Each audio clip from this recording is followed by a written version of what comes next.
வணக்கம் and welcome to எம்மி ஸ்பேசி தமிழ் கிச்சன். இன்றைக்கி நம்மளோட சேனலில் என்ன பார்க்க போகிறோம் அப்படின்னு சொன்னால், நம்ம பூஜைக்கு வந்துட்டு தெய்வ படங்களுக்கோ பூஜைக்கோ பூக்கள் வாங்கிட்டு வருவோம் இல்லையா. வெளியிலேருந்து கடைகளில் பூக்கள் வாங்கிட்டு வருவோம். அதை அப்படியே பயன்படுத்தக்கூடாதுங்க. அது வந்துட்டு நம்மள ஏரியாமே நம்மளுக்கு வந்துட்டு அந்த தோஷங்கள் வந்துட்டு நம்மளை அண்டும். அதனால் பாருங்கள், அந்த மாதிரி பூக்கள் வந்துட்டு வாங்கிட்டு வந்தோன்னா எப்படி பயன்படுத்தும் முறை அது பார்க்க போகிறோங்க. அடுத்து பார்த்தோம் அப்படின்னு சொன்னால், நம்ம படக்கூடிய கஷ்டங்கள் நம்மளுக்கே தெரியாது. நம்ம எந்த ஒரு கெட்டதுமே பண்ணலையே, நம்ம நல்லது மட்டும்தான் பண்ணியிருக்கோம், நம்மளுக்கு இவ்வளோ கஷ்டங்கள்லாம் வருது அப்படின்னு சொல்லி நம்ம நினச்சிட்ருப்போம். அந்த மாதிரி வந்துட்டு ஒரு சில நேரங்கள் நம்மள அறியாமே நம்ம பண்ணக்கூடிய ஒரு சில விஷயங்களுக்கும் அந்த கஷ்டங்கள் நம்மளுக்கு வந்துட்டு வருங்க. அதனால் பாருங்கள், இந்த பூக்கள் தெய்வங்களுக்கு சூடும்போதும் சரி, பூஜைக்கு பயன்படுத்தும் போதும் சரி, என்ன மாதிரி உபயோகிக்கணும் அப்படின்னு சொல்லிட்டு பார்க்கலாங்க. வாங்க வீடியோக்குள்ளே போகலாம். அதுக்கு முன்னாடி ஒரு சின்ன விஷயங்க. இந்த வீடியோக்கு நீங்கள் பண்ணக்கூடிய ஒவ்வொரு லைக் தான் எனக்கு பண்ணக்கூடிய ஒரே ஆதரவு, சப்போர்ட். ஸோ இந்த வீடியோ பிடிச்சிருந்துச்சுன்னா லைக் பண்ணி சப்ஸ்கிரைப் பண்ணிக்கோங்க.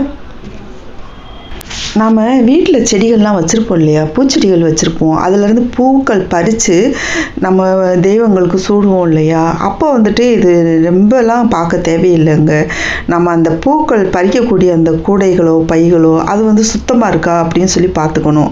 அது எக்காரணத்தை கொண்டு அழுக்கு பிடிச்சி போய் தூசி பிடிச்சி போய் அந்த மாதிரி இருக்கக்கூடாது. அதை வந்துட்டு சுத்தமாக நம்ம வந்துட்டு எப்போவுமே கழுவி வச்சுருக்கணும். அதில் வந்துட்டு பூக்கள் பறிக்கிறோம் இல்லையா, அந்த பூக்களுக்கு வந்துட்டு தோஷம் இல்லைங்க. நம்ம ஒருத்தங்க கையாலேயே பறிக்கிறோம். ரெண்டாவது வந்துட்டு நம்ம அந்த பூக்கள் பறிக்கும்போது நாம் சுத்தமாக இருக்கணும். நம்ம சும்மா நம்ம எப்பயோ குளிக்காமல் கொள்ளாமல் அப்படியே போயிட்டு இப்போ அந்த பூக்களை பறித்து வச்சுட்டு அப்புறமேலுக்கு அந்த பூக்களை வந்து சாமிக்கு சூடுறோம் அப்படின்னு சொன்னால் அதுலேயும் வந்து பாவங்கள் வந்து சேருங்க. நம்மள ஏரியாமே நம்ம செய்யக்கூடிய ஒரு சில விஷயங்கள் பெரும் பாவங்களை கொண்டு வந்து சேர்த்துரும்.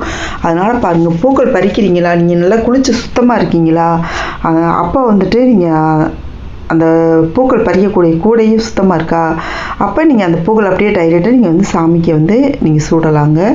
ஆனால் வந்துட்டு நீங்கள் சுத்தம் இல்லாமல் நீங்கள் போய் அந்த பூக்களை வந்து எக்காரணத்தை கொண்டு பறிக்கவே கூடாது.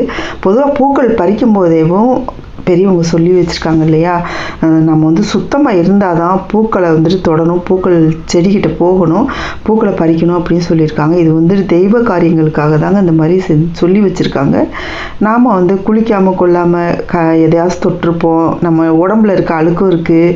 அதனால் பாருங்கள், குளிச்சுட்டு நம்ம சுத்தமாக இருக்கும்போது மட்டும்தான் பூக்களை பறித்து பூஜைக்காக பூக்கள் பறிக்கணுங்க.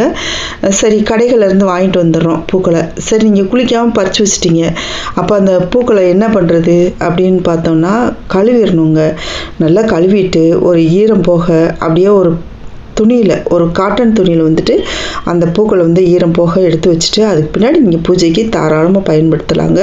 அதே மாதிரி தான் கடைகளில் வாங்கிட்டு வரக்கூடிய பூக்களையும் இதே முறை தாங்க. நாம் வந்துட்டு பல பேர் கைப்பட்டு அவங்க பறிக்கும்போது குளிச்சுருந்தாங்களா, இல்லை அது எந்தெந்த இடம்லாம் பல இடங்கள் போய் வருது. பூ மார்க்கெட்டில் கீழே குமிச்சு போட்டு விற்பாங்க செய்வாங்க. அது பூக்களுக்கு வந்துட்டு அதை கழுவிட்டு நீங்கள் எப்படி வேணாலும் பயன்படுத்தலாம். நீங்கள் வந்துட்டு பூக்கள் வாங்கிட்டு வரீங்களா, நீங்கள் வெளியில் கடைகள்லையுமே பூக்கள் வாங்கிட்டு வரீங்களா, கட்டாயமாக வந்துட்டு அதை கழுவிட்டு பயன்படுத்துங்க. கழுவிட்டு தண்ணியில் வந்து முக்கிய எடுத்துட்டு அப்படியே வந்து ஒரு துணியில் வந்து காட்டன் துணியில் விரித்து வச்சிட்டிங்கன்னா அந்த ஈரம்லாம் உலர்ந்த பின்னாடி நீங்கள் வந்து பூஜைக்கு பயன்படுத்தலாங்க.